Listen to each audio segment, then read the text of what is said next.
Now batting for the Reds, number 44, the shortstop, Ellie Thrill.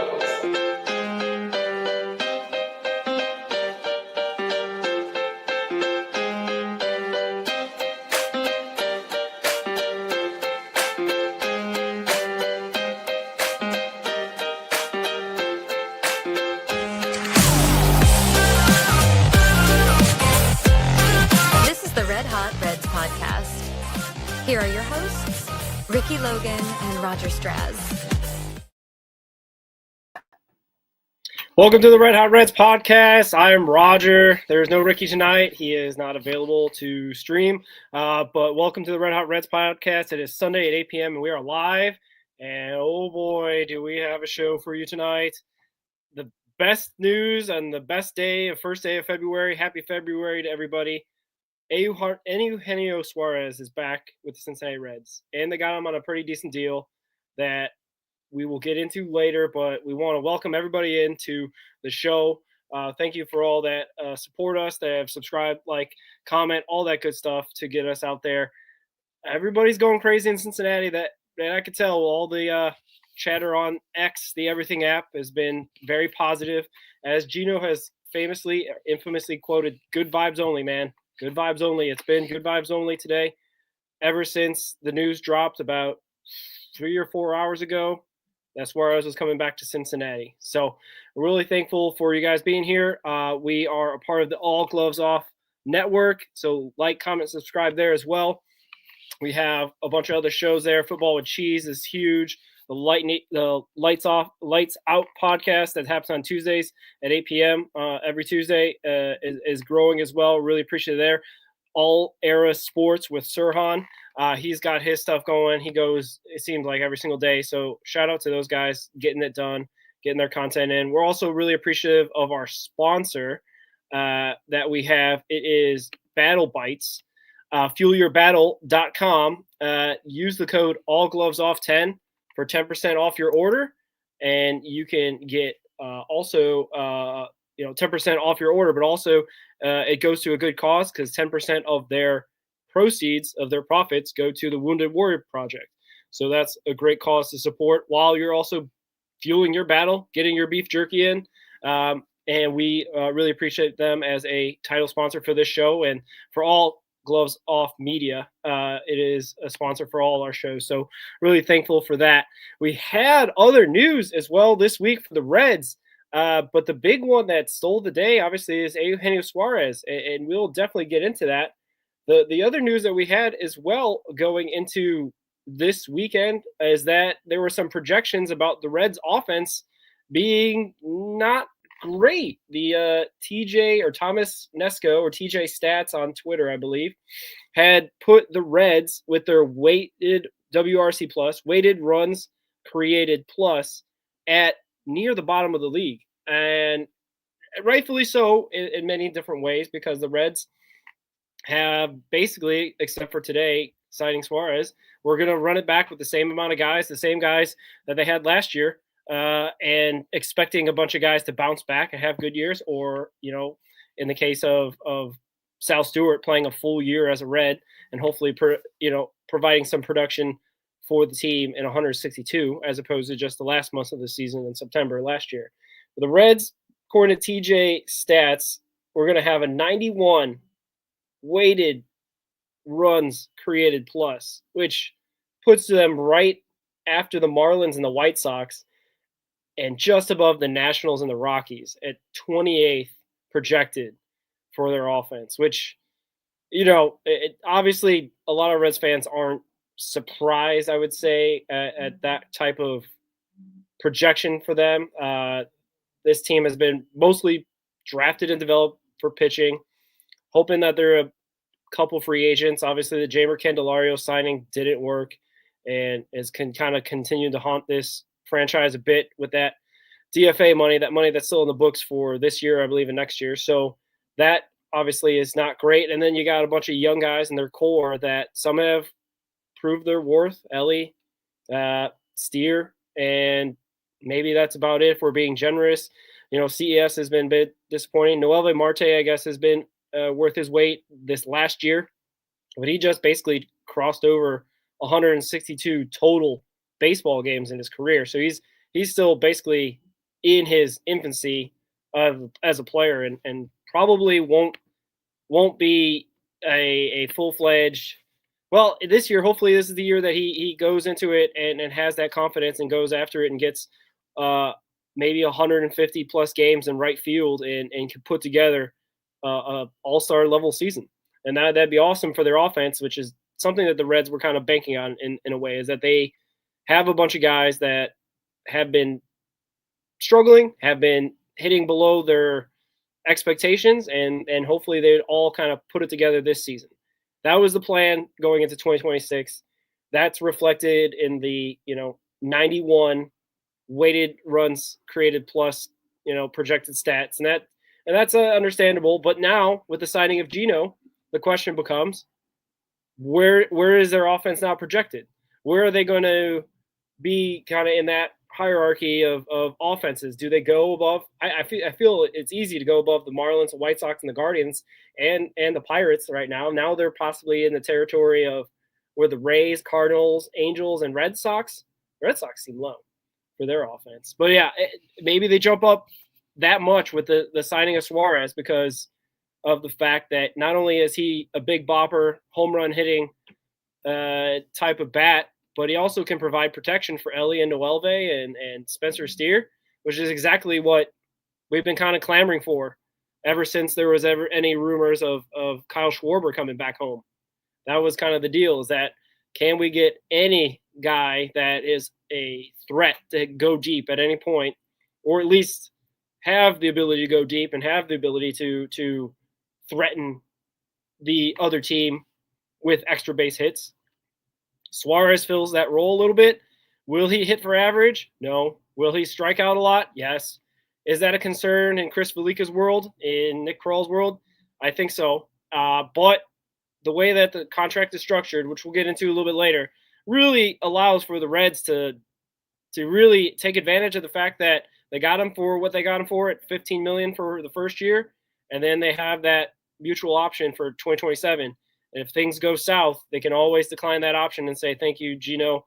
We appreciate it. This was your homecoming," and basically sayonara. But yeah, we'll see how that turns out. Obviously, this year there's high hopes now in Cincinnati on February 1st, 2026, the day that I like to call the first day of 2026 baseball, as the Serie de Caribe started with the Tomateros, the Ichiro Kano's team. The Tomateros went against the Cangrejeros de Santurce, the team that Edwin Arroyo played for in the Puerto Rican League. So that kicked off the Serie del Caribe. We'll talk about that a little bit more later as well, because that was awesome to watch. A ninth inning comeback for the Puerto Ricans, and unfortunately a devastating loss. And it's still a round robin, so they still have some chance for the Tomateros de Culiacan to come back and possibly get into the knockout stages and the semifinal and final of the Serie del Caribe. But a great start for that, to say the least. This offensive projection, though, as we know also in Cincinnati, is that projections don't necessarily match up all the time to what reality is. Baseball happens. The Reds were projected to win 78 games in 2025. They ended up getting above and beyond that, obviously with the help, I think, of a manager like Tito Francona, who just has the mentality of get out there and win every day. And that obviously seemed to be the mentality of this ball club, especially if they had gone down and lost the first two games of a 3-game series. They would just go out there on Sunday or go out there on a Thursday midday game and say, we're just going to go out and win and not get swept. So that's been kind of the mentality of this team. So for them to have kind of this 91 projection for the weighted runs created plus, yeah, I guess, projections are projections for a reason. There's something to write about before baseball actually happens. But I wouldn't be surprised, obviously, with the signing of Suarez, obviously with, more protection for Ellie and Noelve and Steer and Sal Stu, that the offense could dramatically improve. Now, is it going to be all top 10 type offense? I doubt it. It's not going to be that situation. We still have a ball club kind of set up to have the pitchers do their thing, and then hopefully we can get enough offense on our side, where I think the stat was that we averaged 4.7 runs per game last year. It should be well over 5.5, hopefully, and that should give us a chance to win more ball games in 2026. Shout out to William Wright in the chat. Thank you for your chat here. I'm certainly glad to hear Eugenio Suarez is back in the Reds again. Yes, they got the hitter, the power, the thing that we've been craving for so long, and they strengthened their lineup for sure. No doubt about it. That is the story of the day, William, and very much so. Something we've been really, really kind of asking for. I don't even know. We Ricky and I usually go through all these stats and whatnot in terms of like the last guy to hit X amount of home runs, because it seems like we've had a power outage since the 2021 season, basically since Eugenio Suarez left. I think he hit 47, 48, 49, somewhere in that range. Was getting close, I guess, to George Foster's record for most home runs in a season as a Cincinnati Red. That hopefully can be the situation coming in 2026, that we have a guy potentially going for George Foster's record again. I also saw on X that Eugenio had 49 home runs in 2025 between the Arizona Diamondbacks and the Seattle Mariners that he got traded to later in the season. And adjusted for a Great American Ballpark, it would have been 54 home runs. So that he still got it. And now, is it fair and to put the expectation on Suarez to hit 54 home runs? I don't think so. That may be asking a bit much. I think as a guy that is coming home, hopefully he'll have that comfortability and that trust factor to be in the lineup every day as I'm pretty sure the opening day DH, especially with the comments that Tito doesn't really want to pigeonhole Sal Stewart as a DH at age 22 or whatever he is, 21. I can't remember. But he definitely, Suarez could definitely take on that role. He's kind of had that role for at least the last couple of years as being the designated hitter, the guy that just goes up there and mashes. Not necessarily great. He's basically a liability defensively. So I wouldn't. There had been kind of a little bit of comments about who's going to get traded off the 40-man roster to add Suarez, and that's a good question. There are many things out there. A lot of people possibly saying that maybe Singer's gone, and that would open up third base for Sal Stu and or a platoon with Suarez if need be. I'm not sure. Singer could be coming off the books. His $12 million is definitely, or what do you got in the arbitration? I think he was projected to get 12, ended up getting about 14 or so. So that could be the guy that ends up being dealt for prospects for, I don't know exactly what they can get for him, being a reliable arm that he is. And obviously he's got traded before because he was traded from Kansas City to us for Mr. Jonathan India. So it'd be interesting to see what the roster change will be, what players coming off the 40-man roster allow space for Eugenio Suarez. So that's a good question we're going to have kind of coming up after all the dust settles in terms of the happiness around Cincinnati, and hopefully the snow melting as well this week. I hope wherever you are, the snow isn't too terrible and that we will be able to maybe see our lawns again this week, as it's supposed to get up to 32 plus. So we'll definitely be looking out for that, and hopefully we'll be able to melt away that snow so that we can get into that spring mentality where we're looking forward to spring baseball coming in March, whether that be or in February with the spring training coming up later this month, and then also World Baseball Classic at the beginning of March, and then also opening day at the end of March there, March 26th. So it's going to be an exciting one for sure, this opening day, especially with the reunion of Eugenio Suarez coming back to the ball club. The crowd will go crazy when they hear his name again. I know Joe Z will be pretty excited. I think Joe Zerhausen, the public address announcer for the Cincinnati Reds, your Cincinnati Reds, he is, I think, on record saying in some interviews that his favorite player to announce coming up to bat was Eugenio Suarez. So he'll get the chance to do that again. And he's got Ellie as well to announce as well, which I think is another one that's up there for him. So Joe Z definitely, I think, is, if anything, is the most excited person in Cincinnati to hear that Gino's coming back. And then, William again, I think that, Suarez, was close to catching George Foster's home run record with the Reds. And then Greg Vaughn, 99, had a great season. I remember hearing a story about Greg Vaughn that it was his only season, I think, is 99 with the Reds, because they had a situation where he was going to get traded, and they ended up, it was a messy situation. I'm sure someone else will have it, but I believe that his time was too short, Greg Vaughn in Cincinnati, and ended up being a situation where he had those 45 home runs, one season wonder, and unfortunately couldn't replicate that the next year. So shout out Greg Vaughn out there. Shout out to Gino and George Foster, man. Reds legends for sure. That is definitely for sure. Speaking of Reds legends, Joseph Daniel Votto has got a new job.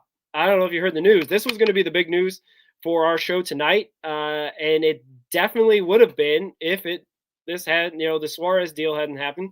But Joseph Votto is going to be coming back to your television screens. NBC Sports has contracted Major League Baseball's Sunday night baseball coverage, essentially what ESPN had for years and years and years. And it's reported that not only Joey Votto is working out a contract to work for their baseball coverage, but also Clayton Kershaw and Anthony Rizzo, former Cub, is going to be on their coverage. Now, they don't specify, I believe, what exactly they'll be doing on their coverage team, but it ends up being a situation where it feels like they're kind of assembling a crew of analysts to cover the games, not necessarily the play-by-play or the color commentator. I don't think Votto, and Votto has done that. I think when he was rehabbing for one of his seasons in 2019 or 2021 and 22, went into the booth and worked with Sadak or whomever, and was kind of crafting his potential post-playing career, which is what it ended up being. But he was more of the color commentator for the Bally Sports back then, I believe, crew. This time around, my prediction is that he's going to be on the studio crew, kind of like the crew with Charles Barkley and Shaq and Kenny Smith. I think those three guys, Kershaw, Rizzo, and Votto, might be those guys that break down the game, maybe have some real, big insights on what's going on and whatnot at certain points of pregame, postgame, what have you. And maybe they get up to some chicanery, some fun, being that, there are a couple guys that played against each other for a long time, and Rizzo and Votto for one, and then Kershaw obviously pitching to both of those guys at various points of their career. So that'd be kind of cool that it would be kind of a studio crew is my guess. I'm not exactly sure of what their capacity at NBC Sports is going to be, but it'd be nice to see them cover the games and hear Votto. Obviously, he's kind of come out of his shell. There was a podcast and report or a show that Reds Daily, Greg Kuffner, covered the Votto news and talked about how basically he came out of his shell, and basically since the time of a rookie to the time he ended up having his final season with the Reds in 2023, he had kind of come a long way in terms of embracing the fandom, in terms of embracing his silly side, embracing his personality, and kind of putting more and more of himself out there. There's obviously the silly clips of him in the Mountie uniform on MLB Network, dressed up, taking interviews with that. Joey Votto, famous Canadian baseball player, dressing up as basically not their police, but it's like their rural policemen that ride on horses and whatnot. So, and there's been also other clips where he went at what's his name at High Heat on MLB Network, Chris Russo, and having a rant because I think Chris Russo made some sort of maligning comment, some sort of negative comment about small market superstars or small market players, and him and Greinke and Votto were kind of lumped into these players that kind of wasted away their careers in small markets. And I think Votto kind of pushed back on him in a really silly way. Check out that clip. And I even invoked the name of Roger Peckinpah, that that Mr. Chris Russo was going to be no next Mr. Roger Peckinpah, which was an AL MVP winner in the 1930s, I believe. So it also shows that I think Votto showed his personality, that he was kind of a baseball historian, which would be awesome to see if he kind of goes to that on the NBC sports panel or whatever the broadcast situation for him is, if he's able to tap into that in a comedic or, an insightful way, I think Joey Votto has shown a lot of people that he has like a great deep understanding about baseball and baseball history and a reverence for it. That will be awesome to see on display if he's able to do that in a way for NBC Sports. You know what I mean? It definitely, hopefully, is not a situation with the Michael Jordan moments of excellence type thing, where it's just very, very brief. Hopefully we get a lot of Joey at this NBC Sports package, which I think I'm going to be tuning into Sunday Night Baseball. I know since the Reds have really not been on Sunday Night Baseball since the 2010s when they had the Dusty Baker teams, and basically I think the last time that they were on Sunday Night Baseball, they had what's his name, Estevez's brother, Charlie Sheen, basically showed up, and he ended up being on the panel for that, and I think it was this 2014, 2015 time. So it was definitely a long time since we've ever seen the Reds on Sunday Night Baseball, and they're technically on Sunday Night Baseball this year. They have a 3 p.m. game against the Cubs. It's Sunday day baseball at the best, but at least hopefully Votto will be able to cover that along with Rizzo possibly, and the NBC Sports package.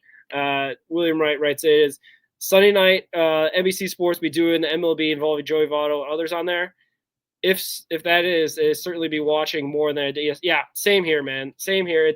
It's definitely taken over the ESPN package on Sunday night. And I think they also are doing a kind of special Star Spangled Sunday. So like 4th of July this year, 250th anniversary of our country. But then also like a bunch of things are happening on that day.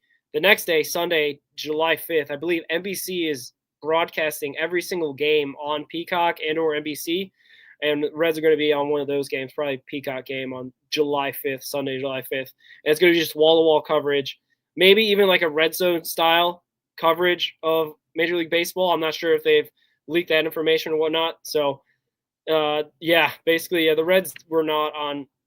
I think 2014 was the last time I remember the Reds being on ESPN Sunday night coverage, and that might even been when John Miller and Joe Morgan were still doing the broadcasts. I can't exactly remember when Joe Morgan passed, but I believe that that's the last time the Reds were on ESPN.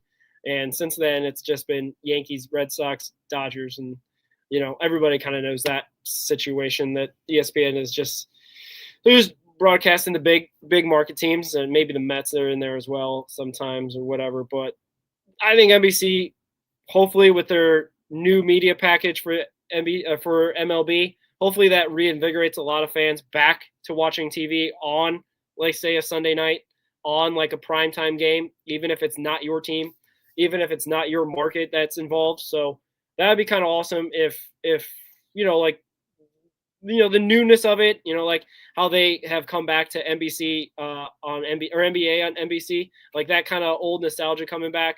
I don't believe NBC ever covered baseball like Sunday night baseball before, but it'll be hopefully a nice new venture, a nice new thing that we'll be able to experience together. Because I mean, I don't know, baseball since 2023, I feel like has been steadily kind of getting a little bit more and more popular. We obviously have a looming CBA talk and potential lockout at the end of this year because, the players union and owners are generally not always on the same page, but hopefully they can work out their differences for the best of the fans and the ability to enjoy this game, and not have to experience a shortened season, not have to experience a work stoppage, not have to, what I mean?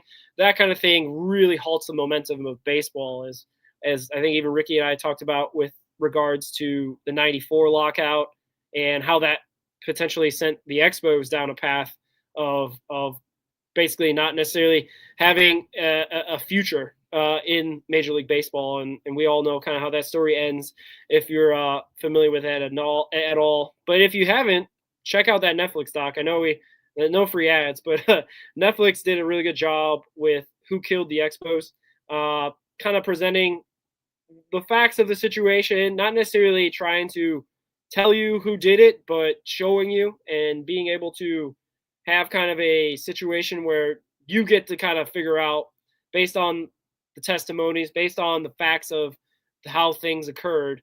Basically you can come to your own conclusions, which is kind of what kind of documentaries kind of should be about. You're documenting history and documenting events, and you're not trying to tell a certain one side of the story, which I think we've lamented about certain sports documentaries of recent, where maybe it's only from one perspective or maybe just a certain amount of perspectives, and that can really kind of skew it one way or the other. So go check that out if you are a Expos fan or baseball fan, or just kind of interested in to figure out what happened there, because baseball used to be a huge sport in Montreal.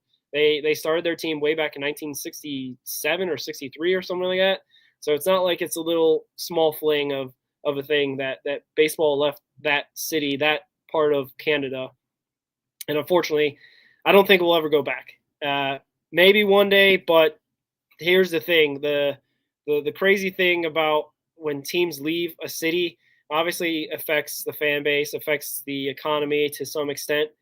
But the amount that it would have cost to keep that team in that city, for example, the Seattle Supersonics are an example of this as well in Seattle.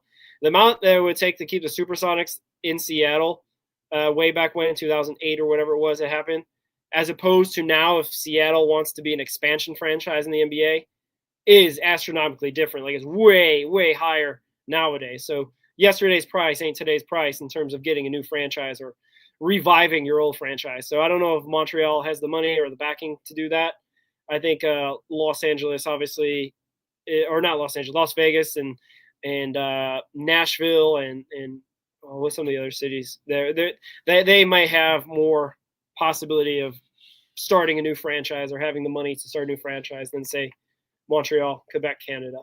So there is a possibility of Reds making some more money.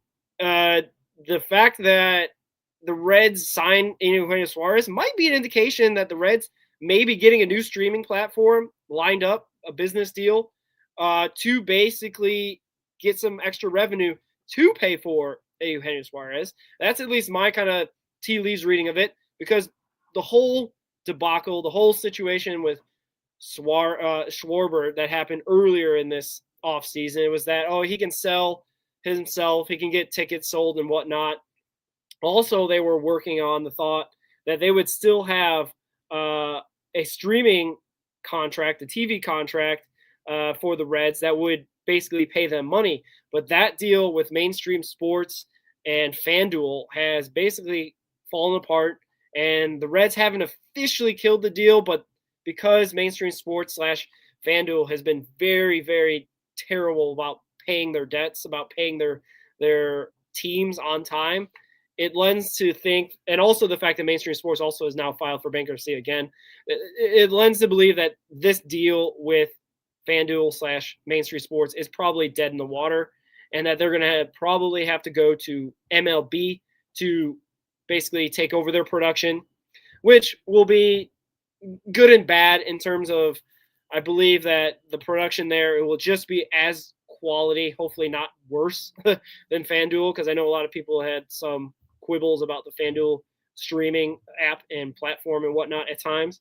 But also it should be able to keep most of the same people employed that were working with FanDuel / mainstream sports, because a lot of those employees are working for the Reds / also getting paid on the side from the streaming site. So the new streaming platform, as detailed in Ricky's, Reds on SI, go check him out, is called Victory Plus. And this is a new streaming site. I don't know terribly much about it. Never really used it.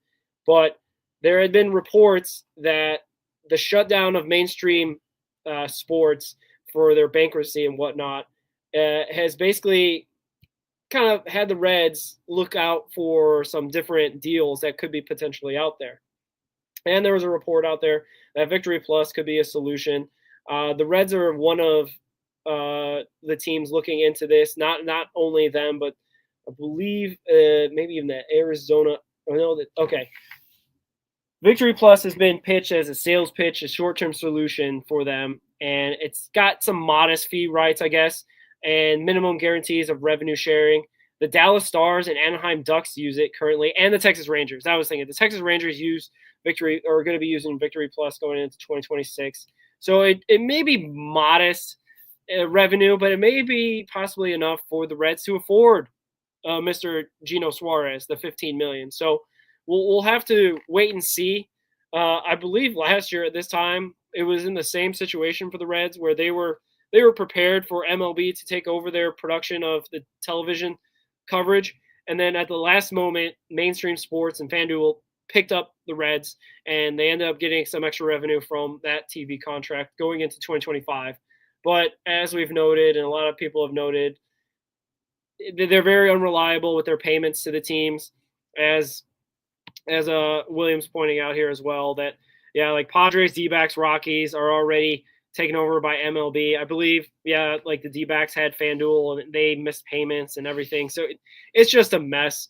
Baseball's television contract, especially the regional sports networks, have really taken this sport down in terms of just being able to provide a steady form of revenue for smaller market teams, for regular market teams as well.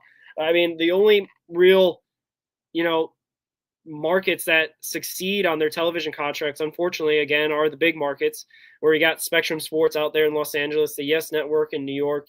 I mean, the Cubs as well have their own network in Marquee Sports as well, which they reap the benefit of that, having subscriber-based stuff. I don't know if the Reds would really go that route or whatnot to try to create their own production in-house thing, but I think at worst they'll be probably a candidate after this season, if they don't do Victory Plus, or this season, to have MLB take over their rights, because I believe in 2028 or 2029 all the rights deals across MLB teams are going to be up, which I believe MLB is positioning themselves to take over all the sport, all the teams' television rights and streaming deals, bundle them all together, and potentially either sell them off for parts so that they can get some better revenue sharing. Because it was also revealed, I think, recently this week, or been kind of a known secret out there, that the Los Angeles Dodgers had a television deal that basically saves them money, because when I think Mark Walter, or the former owner, who I believe was getting divorced and had to sell the team, filed for bankruptcy, and basically it lowered their percentage and tax for revenue sharing on their streaming site, or on their streaming revenue. Basically, what ends up happening is that they end up having a situation where their fair market value, due to the bankruptcy of the divorced former owner of the Dodgers, who sold the team to Mark Walter, he basically had a fair market value that only pays about $10 million of a $70 million television deal. So basically, he's saving $60 million going forward for the Dodgers, that they get to keep, that gets not taxed and sent into the pile of revenue sharing for all the other smaller market teams in Major League Baseball. So that is a huge, huge advantage for the Dodgers, aside from their owner being a billionaire, aside from their owner being willing to trade and sign players for above market value.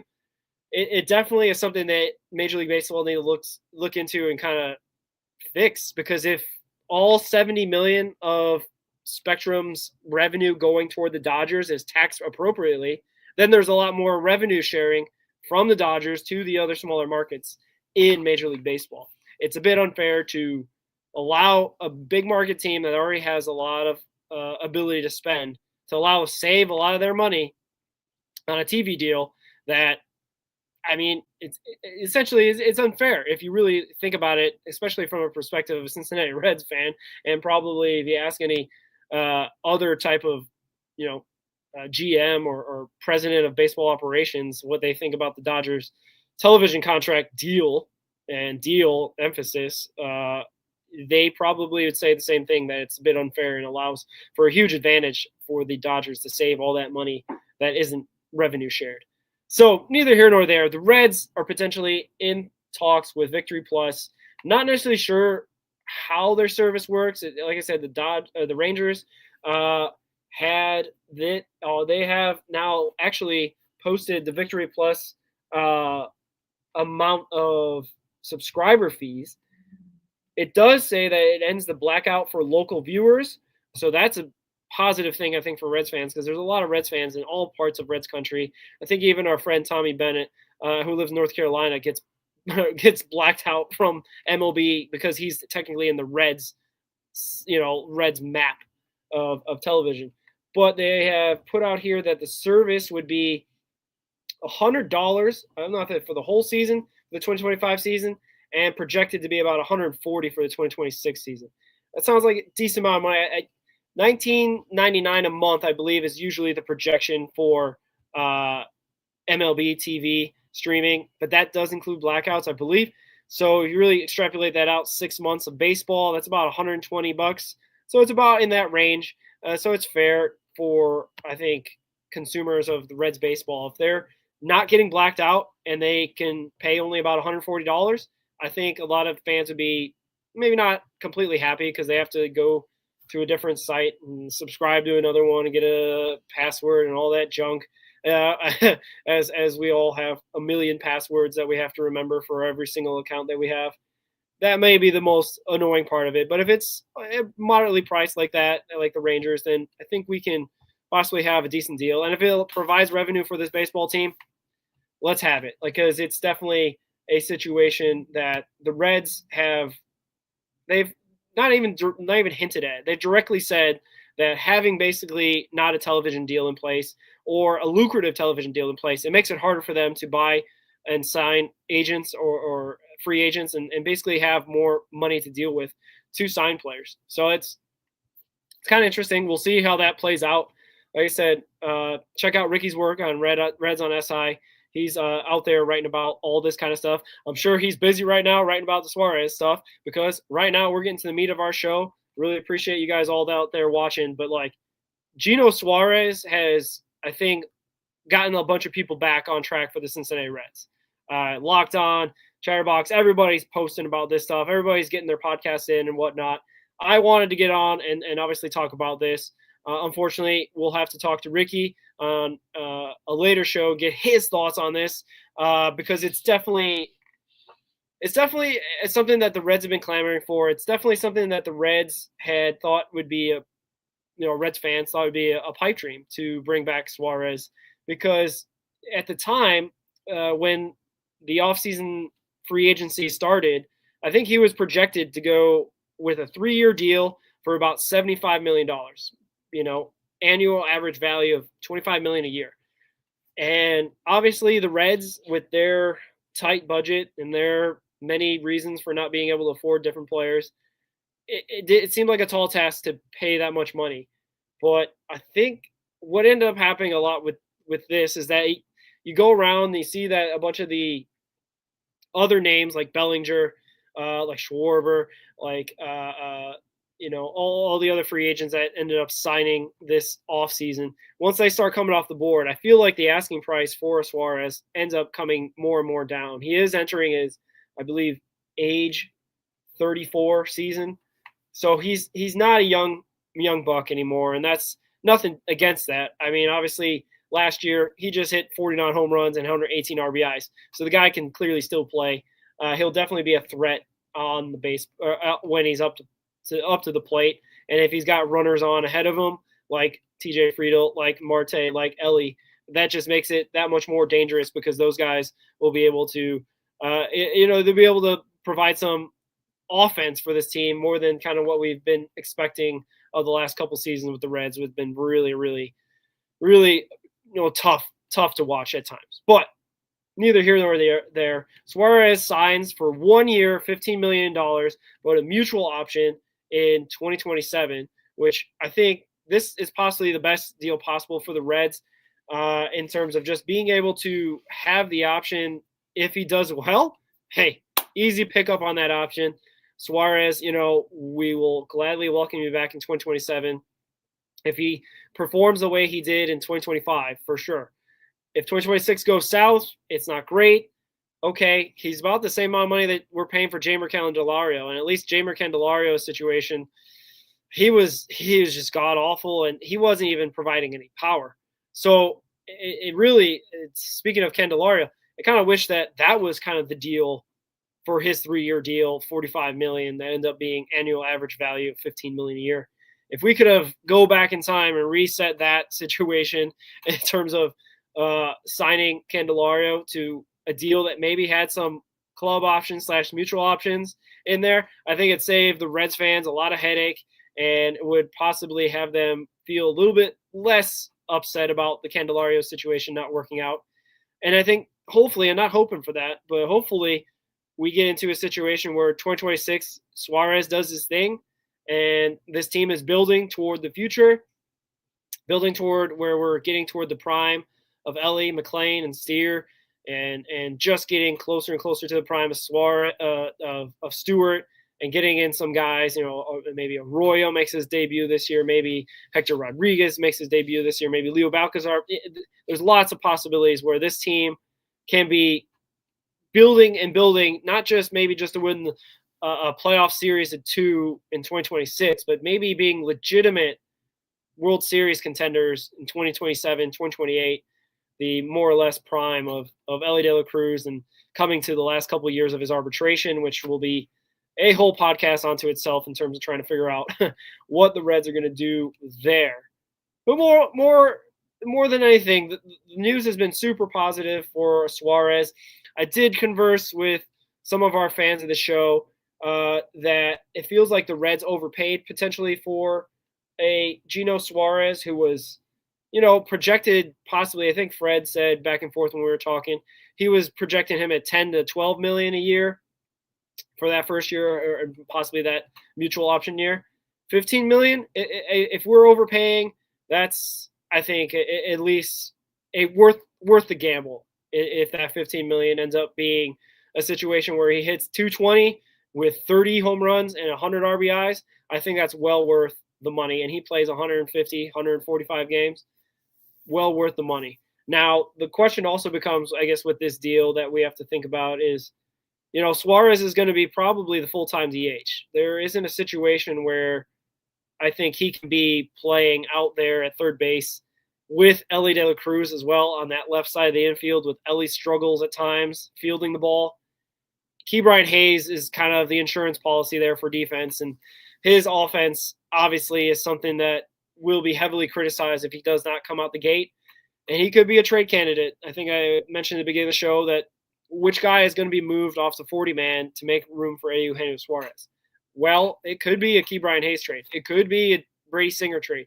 It could be a guy just getting DFA'd off the 40-man or option down, like one of the younger players that we have, Leo Balcazar or something like that. Could be the situation. I don't know exactly where the Reds go here. This is what the front office, player personnel, president of baseball operations really get paid the big money, is where they, formulate this team. They construct this team to be a winning ball club again in 2026. Because we certainly, for sure, do not want the great 2023 vibes where the Reds exceeded their expectations, much like they did in 2025. But then also after 2023, the 2024 season was just a mess. Just a mess of expectations in terms of that it was not good baseball, to say the least. But it also was, it was chaotic and ended up being 2 steps back when the Reds had made all those strides in 2023 with that young core coming up, the class of 2023, as I like to call it. It's very frustrating and to have, obviously, the creeping baseball doubt that regression can always be on the table for a team that overexceeds, right? Basically, water finds its level.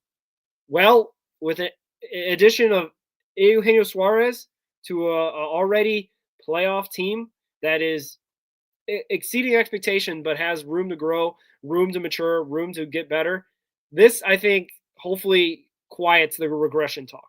Hopefully quiets the fact that the Reds are projected still to win, I think, 83 games, 83 and a half. I think a lot of people are going to be taking the over, mostly because there are a few games that come to mind where the Reds just didn't have enough to win. And that's why you have to go out there in the free agent market sometimes, because what's in-house doesn't necessarily get the job done. You have to go elsewhere and find some guys that are proven bats that will go out there and put up a production that you're able to win, and just not necessarily every single day, but those games where the offense is fading, the offense is not doing great, and you just need that one hit to spark them, that one home run, that one extra base hit, something like that. We were really lacking that in 2025 at times. The pitching staff pitched well over their head in terms of just keeping them in ball games all the time. The starters and then also the relief pitchers, just keeping them in ball games. We got to just make sure we have enough offense because, baseball, it can be a funny game. A ball could kick left or right, and you can end up being a team that wins, 77 games like they did in 2024 after they had won 82 games and were taking the MLB by storm by winning 12 games in a row in June of 2023. We obviously have a situation where the Reds are, I feel, primed and ready to go. Working with Tito, all the conversations we have with the ball players we've interviewed, love Terry Francona and feel like he has the right mentality to keep this team headed in the right direction, steering the ship, so to speak. And he definitely has the expertise and, the resume of being a World Series winning manager that you would want at the helm, at the managerial position. So I'm not too afraid, even if they hadn't added Suarez, I'm not too afraid that they would regress as much just because there's a lot of young guys here and a lot of young guys are inconsistent. But if you have an older manager that knows when and where to employ players, when and where to pick his spots of putting them in the lineup and in what position and where to trust them and whatnot, I think we can, rest easy as Reds fans that not only are we getting the players in like Suarez, and we're getting a healthy Ellie De La Cruz, hopefully for 162 games, that we're going to be just fine. And our pitching staff, I mean, obviously we talked about this with Redfest. Hunter Green seems to he's really embracing his role as, I feel like, captain of the ball club. If there is a role still for that, I believe he is definitely taking over that leadership role. Maybe not always a vocal leader, but he's definitely leading by example, no doubt. And you're just happy to see that because he's obviously a guy that the Reds are going to really, really need to play well in 2026. And we hope for the best for Hunter and everybody. But Williams writing in. He noticed that they've been pretty decent in the odd years. Yeah. And then this decade they've had bad years in the even seasons. Let's hope to break that trend for sure, William. That is not necessarily the way that we want to go into 2026, especially because you know what? Before Tito showed up in Boston, they had a really, really rough time. I think 88 straight years of not winning a World Series. And in 2004, they broke through with the Boston Red Sox and won their first World Series. I believe that's still the same season. They were down 0-3 to the Yankees and won in Game 7 in dramatic fashion. And yeah, he is definitely here to buck some trends, to exercise some demons. I know it's only been since 1990, but that feels like centuries ago for some Reds fans. And there's generations of Reds fans that haven't even seen the Reds win a World Series in their time. Ricky being one of them, I think he's born 92 or 93. So there are many generations of Reds fans that are looking to see a World Series for the first time in their lifetime. I know I was only 3 or 4 years old, but technically I was still alive during that time. There were some stats that I wanted to pull out about Eugenio Suarez because obviously his acquisition has been fantastic and has been kind of something that the Reds have been missing since since he's been gone, like basically since 2021. The Reds had him for 7 seasons. I believe he signed in 2015. He was on the Detroit Tigers organization and ended up being a Red ever since. And since 2015 to 2001, in that time, Gino had hit 253 with 189 home runs, 524 RBIs. And his 2019 season, the season where I believe that we were talking about, he nearly broke George Foster's home run record, single season home run record, 49 home runs and 103 RBIs. And I really remember that season because my wife is a huge Eugenio Suarez fan. And I believe it was actually the 2018 season we went and saw him play. I believe he had the platinum hair at that time. And he hit a foul ball right to where we were sitting. So my wife ended up getting a foul ball off of Suarez's bat. And he would go on to have decent 2020, I believe, this is when I had, so 18, I believe, is when he had his arbitration hearing, and they ended up rejecting his offer. The arbitrator rejected his offer. I forget the numbers at the time. But what ended up happening is that the Reds organization won the arbitration hearing versus Suarez in 2018. But then they ended up extending him, I believe, the 7-year. Is it the 7-year? Or no, it was a different extension. Maybe it was a different one. But they ended up extending him after that. And then they ended up having a situation where after he got signed, he had a couple productive years. And then he got, I think, another extension in 2019 after this crazy season, 49 and 103 RBIs. And then they had the 7-year, $66 million extension. And then just he kind of struggled after that in 2020, obviously a pandemic shortened season, in 2021. And then in the beginning of, in the middle of spring training, I believe, shout out to Charlie Goldsmith writing this story. In mid-March of spring training 2022, the Reds shipped off Mr.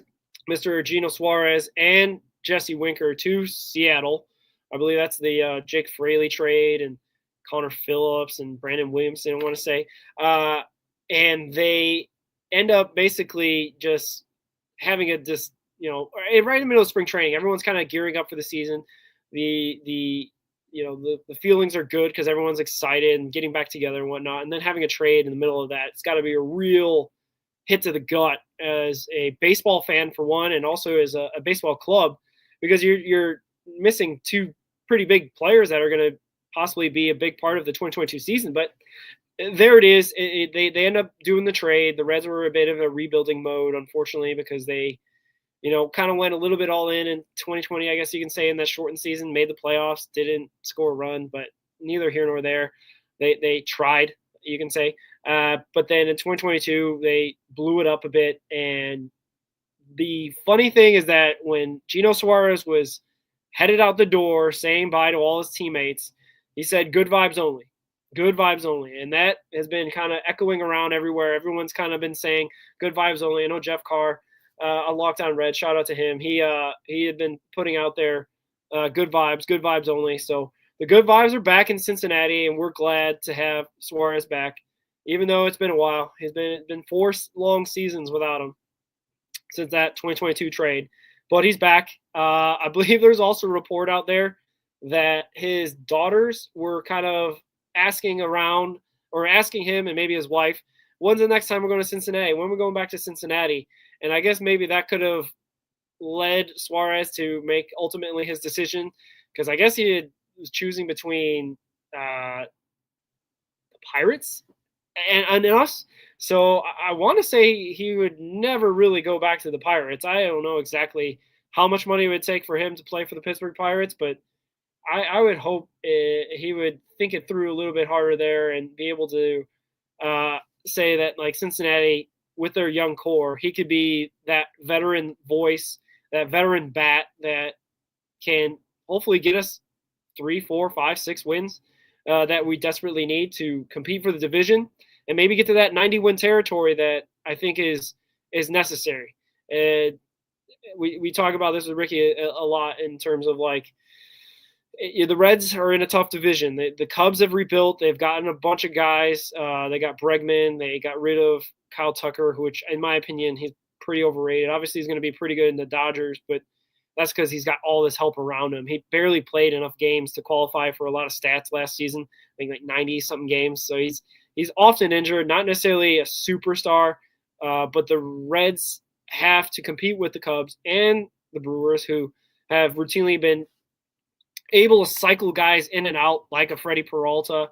You know what I mean? They ended up getting rid of him in the trade, but they have the best minor league system organization voted year in, year out. So there's probably no doubt that they'll be able to replenish that with draft and develop guys of their own, much like how the Reds do with their pitching staff. It would be interesting to see, though, what ends up being the win totals of those teams. If the Reds finish third in their division, they have to probably win 90 games. They won 83 games finishing third in their division, and that barely got them in the playoffs. That's not good enough. 85, I don't think will be good enough either. There's too many good teams out west. The Giants will probably be better. The Dodgers obviously be good. The Phillies will be good in the East, and so will the Mets. So 90 games have to be the goal.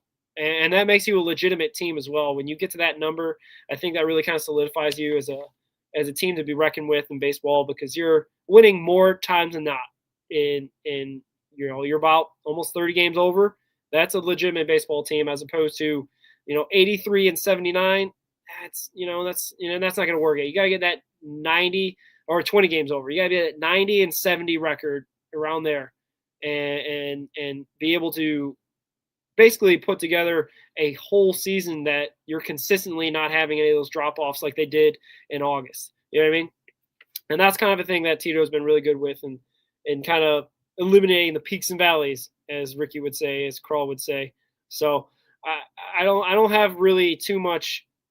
I don't think that the Pirates are that much of a threat, as much as they're got a great minor league system with great players coming up. That shortstop, and then Bubba Chandler and a bunch of other guys that can pitch. And obviously the Cardinals, that, as William Wright is talking about, they got rid of Arenado to the D-backs, and they might be last. They hopefully will win 60 games. I mean, I'm not sure exactly what happened to the Cardinal way, and I'm glad in a way that it's not going to make this team somehow a strange competitor, because the Cardinals, man, a lot of people have a lot of distaste and disdain for the Cubs fans because they always descend on Great American Ballpark. But I would put the Brewers and the Cardinals at the top of my dislike list in the division, and just apathy toward the Pirates, because, as Mr. Marty Brennan always says, is that the Pirates always, try to go out there and try their best, but until they realize and look down that they're wearing their loser uniforms, then they'll go back to being the Pirates of how they usually are. So I think really the Cardinals, if they win 60 games, 70 games, I think that's a good season for them if they win 70 games, because they look like they have a bunch of prospects that didn't really work out, like a Jordan Walker and whatnot. They don't really have a pitching staff anymore. And Arenado was supposed to be traded probably 3 or 4 seasons prior to this, before he's really kind of, been not the same Arenado that was at the beginning of his Cardinals tenure, and obviously Rockies Arenado was a Gold Glover every year. So shout out to the Cardinals for stinking this year. Thanks for that, William. But yeah, Suarez is back. Suarez is on a deal that I think the Reds are super comfortable with in terms of balancing the budget. I don't know exactly. I hope Nick Krall doesn't get on a hot stove and talk about how he's got to balance the budget again because of Suarez, or Suarez has to pay for himself with ticket prices. I mean, based on the social media reaction of Suarez's signing, I think he probably will get a bunch of phone calls at the season ticket holder office, and a bunch of people are going to be getting their season tickets in, and or just getting a bunch more tickets than they would in April and May than they generally do. I know, obviously, it's going to be crazy on opening day at the end of March, and hopefully they'll continue that party into April, May, and June.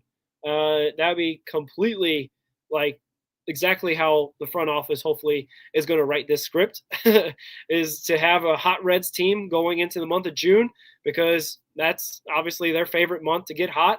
So if they're already, working on all cylinders at that point, that's going to be even better for the Reds, because actually they have one of the craziest August schedules, I believe, or not August, September, but one of the craziest September schedules of all time, where they play the Braves and they play the Cubs and the Brewers and the Dodgers, I think twice in the span of a week.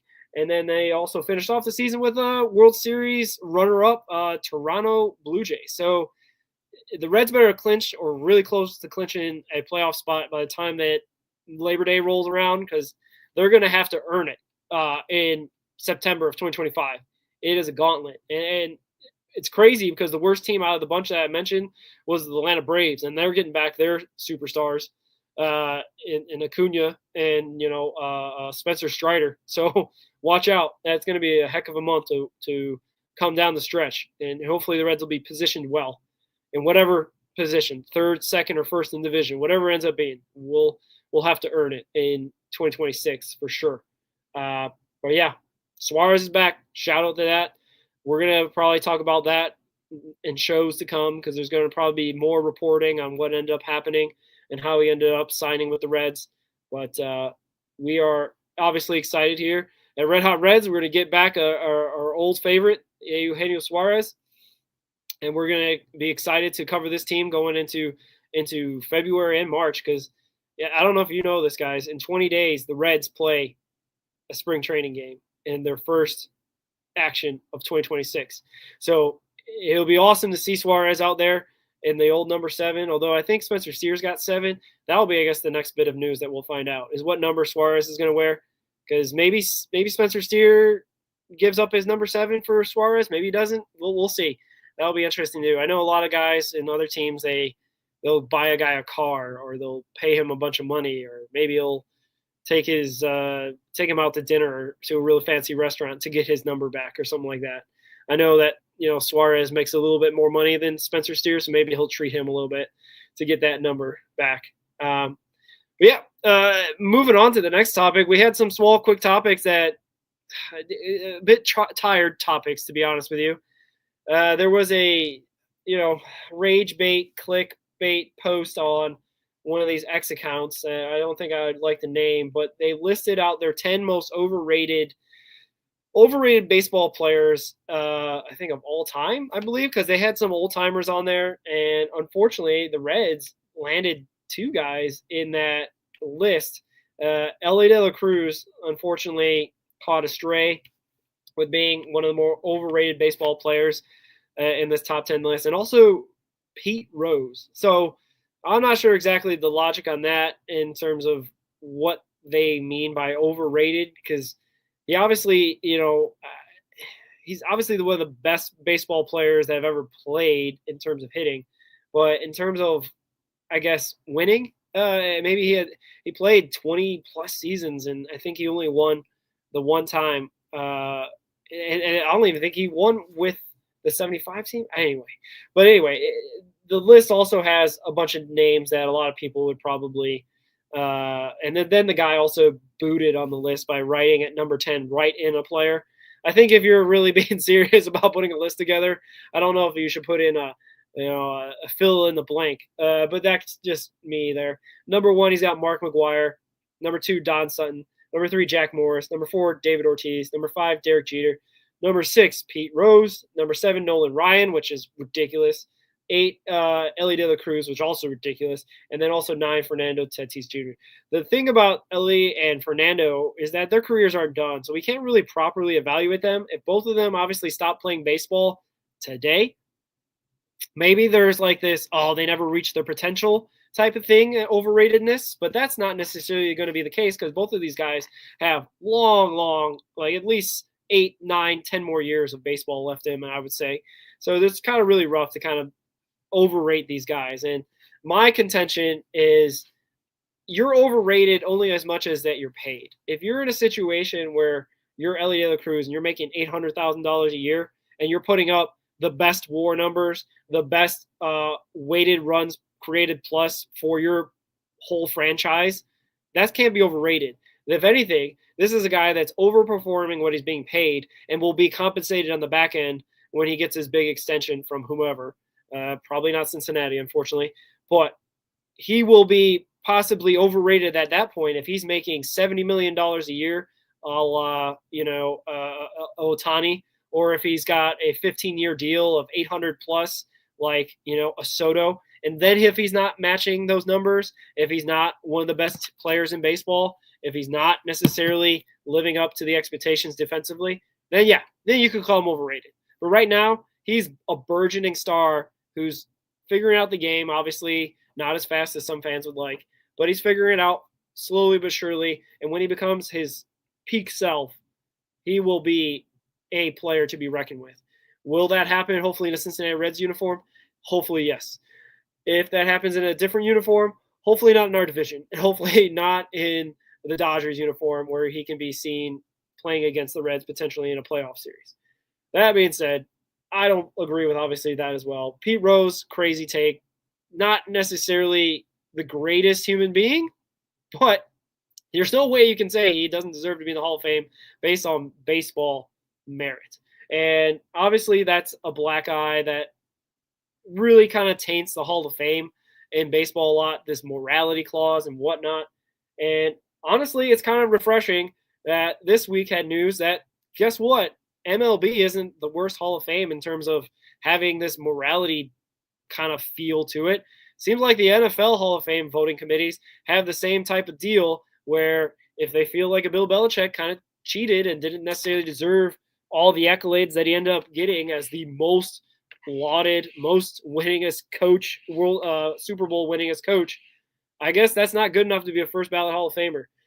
And again, if we're really going to kind of parse down all the little things in terms of like what little sins, what little situations that the Patriots found themselves in and got punished for and ended up having kind of a little bit of black marks around their, record, I get it. But there's got to be a situation where we can kind of realize, even with all that, he still won a bunch of World Series or a bunch of Super Bowls, and it probably should be a first ballot Hall of Famer, no matter who's voting in what situation. But neither here nor there. A bit refreshing that Major League Baseball isn't the only Hall of Fame committee out there or Hall of Fame voters out there that seem to buck up and put on their morality capes and try to clean up what is already kind of a messy Hall of Fame in baseball if you really look into some of the players that are in the Hall of Fame as we speak. So we'll let you do your own research on that. Nolan Ryan is clearly one of the best pitchers in baseball ever. Would he dominate nowadays with his 92 to 91 fastball? Probably not, no. But his longevity and his ability to strike out guys, and also he's from the era where these guys went the distance a lot. It wasn't like he was just a guy that had a couple good years. Like he was a guy that played 20 plus seasons into his 40s and was still throwing heat and could basically be effective at that age. And that should just first and foremost tell you that he's not overrated at all, because he can still fling it even at an elderly state and still be effective. So I don't understand that one at all. It's just more, I guess, rage bait stuff. The other guys, okay, Derek Jeter, maybe he benefited from being in those great Yankee teams with those core four guys that they had. Fine. He still had to make plays out there in the baseball field. He still hit 3,000 hits. Those are things that you can't take away. Whatever. David Ortiz, I get it. His career kind of had a slow start. Fine. Whatever. He ended up having a magical run with the 2004 Red Sox that Tito managed. So I don't know if he's overrated in terms of he might have gotten in the first or second ballot. That could be a debate, right? Like, I don't know if he's a first ballot Hall of Famer. If he was. Jack Morris, kind of a controversial one. Took a long time. I think they had the Modern Era Committee or some other committee get him in because he dropped off the ballot after the 10 years of eligibility that you have. So, yeah, that one could be debated as well. But there are a lot of other baseball players in the Hall of Fame that have worse stats than Jack Morris. And then, yeah, Mark McGwire. And he saved baseball. Sammy Sosa. I can't believe Sammy Sosa wasn't on this list because he was kind of a guy that was looked at as just all home runs and didn't really deliver a lot of winning for the Cubs, even though they had some good years, maybe in '98 and 90. What was it? 97 when they or 2003 when they went up against the Marlins. So he had some good years there in Chicago. Obviously had a falling out that I think they finally mended with Sammy Sosa, which is good to see because that's the one thing I think that's good with Reds Fest and Reds alumni players that used to play there is that they're welcome back to basically be a part of the Reds family. And that's really the long and short of it. I know there's obviously not everybody's welcome back. I know I feel like I see Zach Cozart tweet all the time that he hasn't been invited back in a while, and hopefully he will. I don't understand why we can't separate whatever personal issues that we have with each other and just be able to celebrate Reds baseball. That's my thought, like thought on it, because that's what it is. It's a party. It's a baseball party at Reds Fest. Everyone's invited.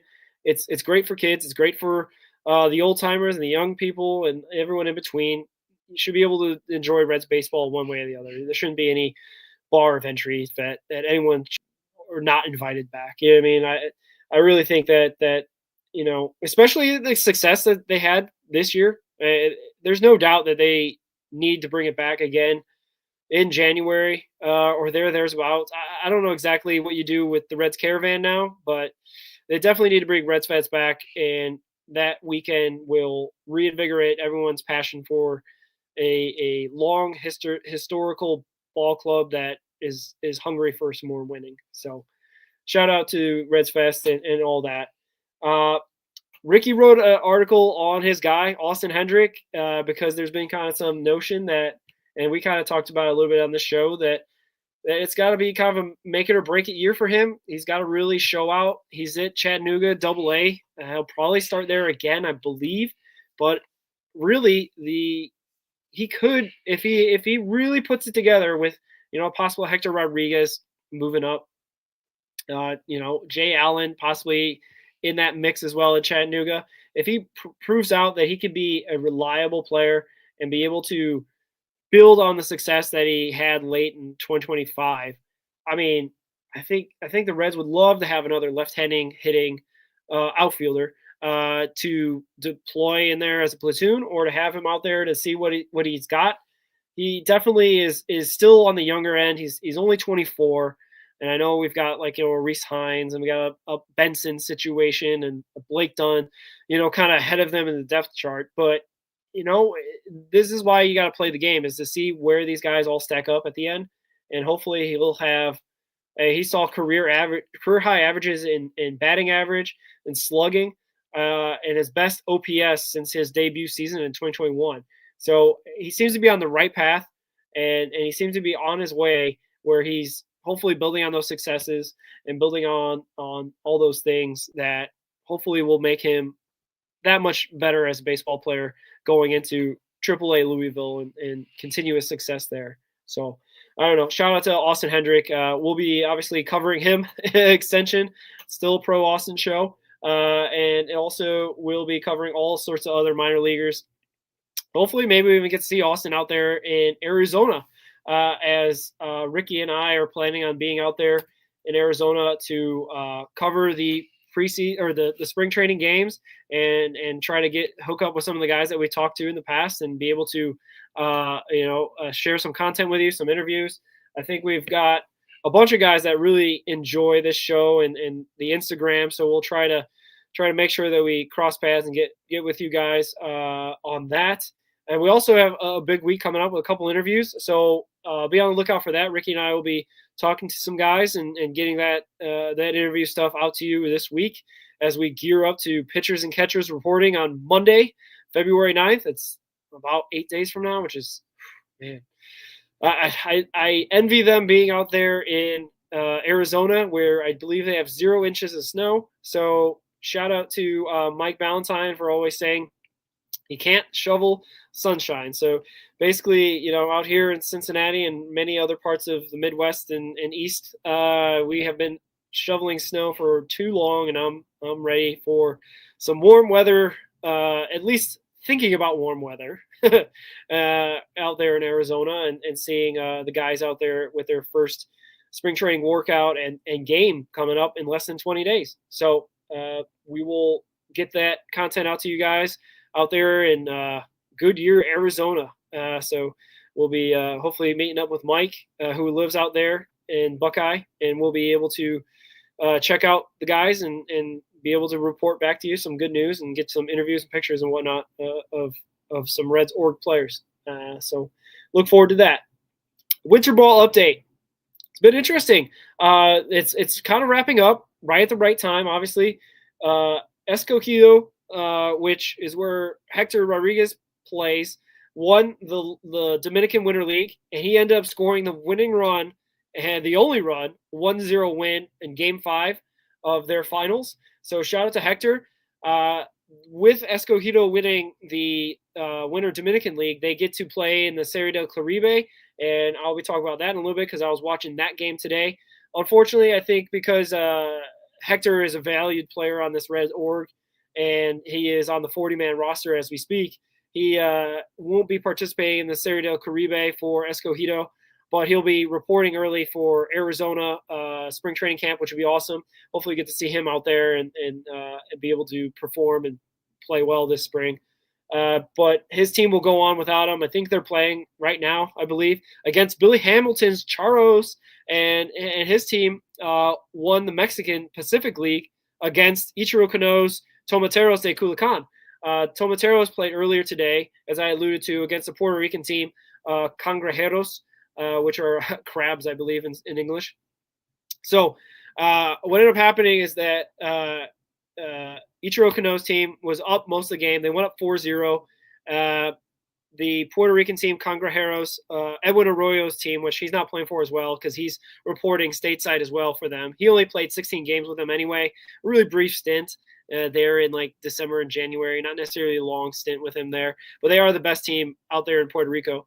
So what ended up happening, the Puerto Rican team chipped away 4-2, 4-3, and then they ended up getting the bottom of the ninth.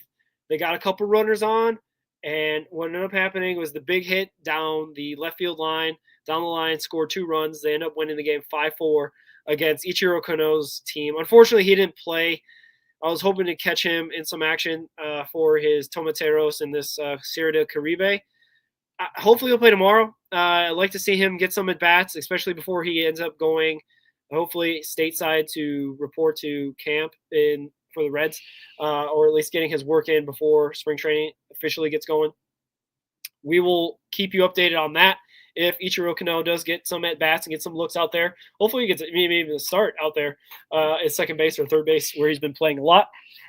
Also, an update, the Caminantes de Barranquilla, the team that David Lordoy plays for, is in the Serie de las Americas, which is starting on February 5th, so coming up this week. So that will start, and that's like the South American tournament where, the David Lodor is Colombian, and they were the champions of the Colombian League. They'll play against the Venezuelan teams as well. Venezuela pulled out of the Serie del Caribe, so they're playing in their Serie de las Americas, which will start again on February 5th, this Thursday. Also, Drew Davies, shout out Drew Davies of Adelaide Giants of the Australian Baseball League, the ABL. He got Rookie of the Year honors for his campaign for the Adelaide Giants. So shout out to him. Great stuff for him going into, hopefully it'll be a big season for him as well, because I believe he's playing for Daytona. He'll probably start there again at Daytona after playing the ACL for a bit. We will keep eyes on Drew Davies, Aussie baseball player. Not a lot of those in Major League Baseball, but seemed to be a good one, and he'll hopefully have a great spring training going into his full season with the Daytona Tortugas. And basically we have covered everything, man.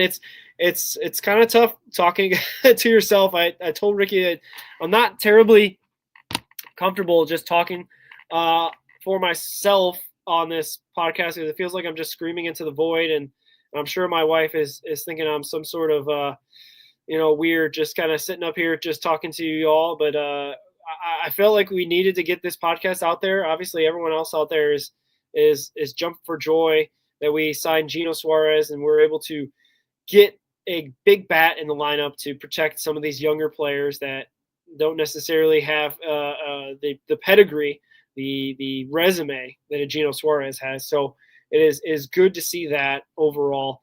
Really appreciate you all tuning in. Thank you, William Wright, in the chat and whatnot. Please like, comment, and subscribe. We are definitely trying to grow this channel. So subscribe to the YouTube channel. That's where you're going to find a lot of our videos, a lot of our YouTube shorts. We're going to find interviews and whatnot. So we really like that. We're also growing on our Instagram. So shout out to Ricky for running the Instagram page and whatnot. Any ball players that are there on the Instagram, find us. Shout us out. We'll get you on the show if you want to talk about whatever you got going on coming up into what hopefully will be a great 2026. It already has started off really well with Reds Fest, obviously in mid-January.